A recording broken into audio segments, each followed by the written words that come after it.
Selamat datang di Jalan-Jalan Malam. Assalamualaikum warahmatullahi wabarakatuh. Selamat malam, kembali lagi di perjalanan kita. Perjalanan yang selalu mengungkap sisi gelap sejarah, kisah yang jarang diceritakan orang. Dan malam ini kita masuk ke sebuah wilayah yang tampak biasa saat siang, namun berubah menjadi penuh misteri ketika matahari tenggelam. Tempat ini bernama Babakan, Jawa. Di balik sunyinya ada satu sosok yang menjadi awal mula semuanya. Dia adalah Mbah Salamuddin. Saya sedang berada di jalan kampung. Lampu penerangan kuning redup menyinari sebagian tanah dan menyisakan bayangan gelap di sisi-sisi rumah. Bila kita bicara Babakan Jawa, kita bicara sebuah kampung yang dulu bukan apa-apa. Hutan lebat, pepohonan liar, rawa, dan tanah kosong. Namun satu sosok datang ke sini ratusan tahun yang lalu dan mengubah segalanya. Namanya Salamuddin.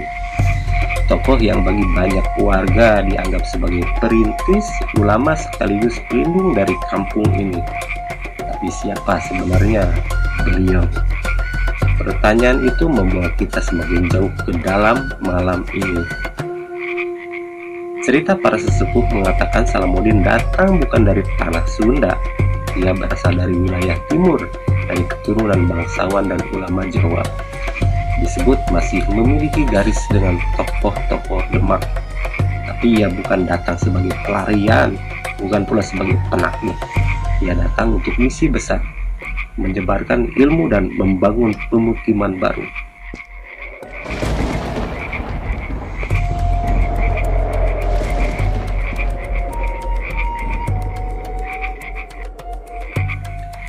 Di perjalanan, ia memimpin sekelompok keluarga dan murid.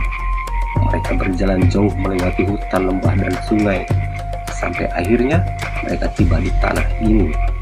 Tempat yang asing, liar, dan tidak bertuan. Namun Salamuddin berkata, "Disinilah kita membangun peradaban." Kalimat itu menjadi sejarah. Hari demi hari mereka menebas hutan, mengolah tanah, mendirikan gubuk demi gubuk. Dan tak lama, sebuah pemukiman kecil pun lahir. Orang-orang menyebutnya Babakan, kampung baru. Karena semua pendatang berasal dari Jawa, maka lengkaplah namanya Babakan Jawa. Tapi tugas Salamuddin bukan hanya membangun kampung.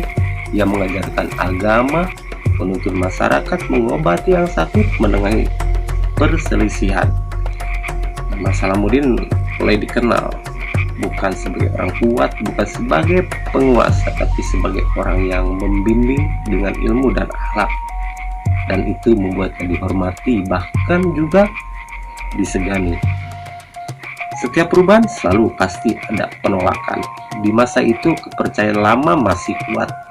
Ada tokoh dan kelompok yang tidak ingin ajaran baru masuk. Konflik pun meletup bukan dengan kekerasan tapi dengan permusuhan sosial. Ada yang melempar fitnah, ada yang memutuskan hubungan, bahkan ada yang berusaha menggagalkan pembangunan kampung. Namun Salamuddin waktu itu tidak membalas dengan kebencian. Ia tetap mengajar, tetap mendoakan, tetap sabar. Lama-kelamaan orang-orang yang dulu menolak justru datang mencari pertolongan karena mendengar kabar bahwa Salamuddin bisa menyembuhkan yang sakit dan tenang dalam menghadapi masalah. Dan malam demi malam, suara lantunan ayat suci dari padepokan Salamuddin ini menggema di antara pepohonan. Ketika spiritualitas mulai menyentuh hati masyarakat, penolakan pun perlahan hilang.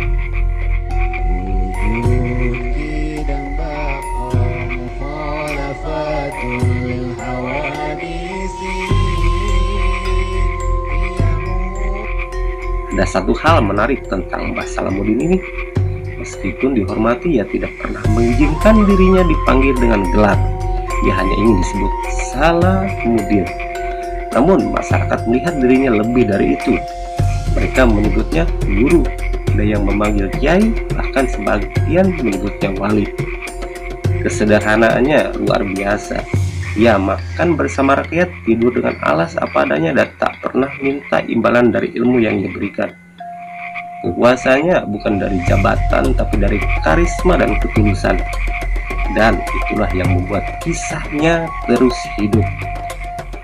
Semua manusia kembali pada Sang Pencipta, dan begitu pula Salamuddin. Di usia tuanya, ia tetap mengajar, tetap bekerja, tetap tersenyum, tidak pernah terlihat sakit parah atau lemah.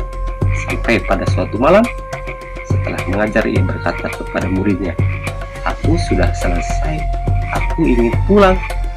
Murid-murid tidak mengerti. Sampai pagi datang, Salamuddin ditemukan dengan tenang sudah berpulang, seolah hanya tertidur. Astaghfirullah Rabbal baraya, astaghfir. Penduduk berkumpul, menangis, dan mengiringi pemakamannya. Sejak saat itu, Babakan Jawa tidak lagi hanya kampung biasa, tapi kampung yang lahir dari perjuangan dan ketulusan seorang guru. Setelah kepergian Salamuddin, warga datang mengalami kejadian aneh yang menenangkan. Ada yang melihat sosok lelaki berjubah putih berjalan sambil membawa tasbih. Ada yang mencium wangi bunga atau kayu cendana tanpa sumber. Ada yang merasa tiba-tiba diberi petunjuk dalam mimpi. Semua kejadian selalu muncul di satu waktu menjelang subuh. Banyak orang percaya Mbah Salamuddin belum sepenuhnya pergi, tapi masih menjaga kampung ini dalam sunyi. Bukan untuk menakut-nakuti, tapi untuk memastikan keturunannya selalu berjalan di jalan yang benar. Perjalanan malam ini sudah sampai di ujungnya, dan kita belajar satu hal besar. Peradaban tidak selalu dibangun oleh raja atau pahlawan perang. Kadang ia dibangun oleh seseorang yang berjalan sendirian di tanah asing dengan ketulusan tanpa meminta nama harum. Itulah Mbah Salamuddin. Jejaknya tertinggal bukan hanya pada tanah Babakan Jawa, tapi pada hati orang-orang yang meneruskan kehidupannya. Terima kasih sudah menemani perjalanan malam ini. Kita akan bertemu lagi di episode berikutnya ketika malam membuka misteri sejarah lainnya yang menunggu kita untuk kita telusuri. Selamat malam dan tetaplah berjalan dengan rasa penasaran.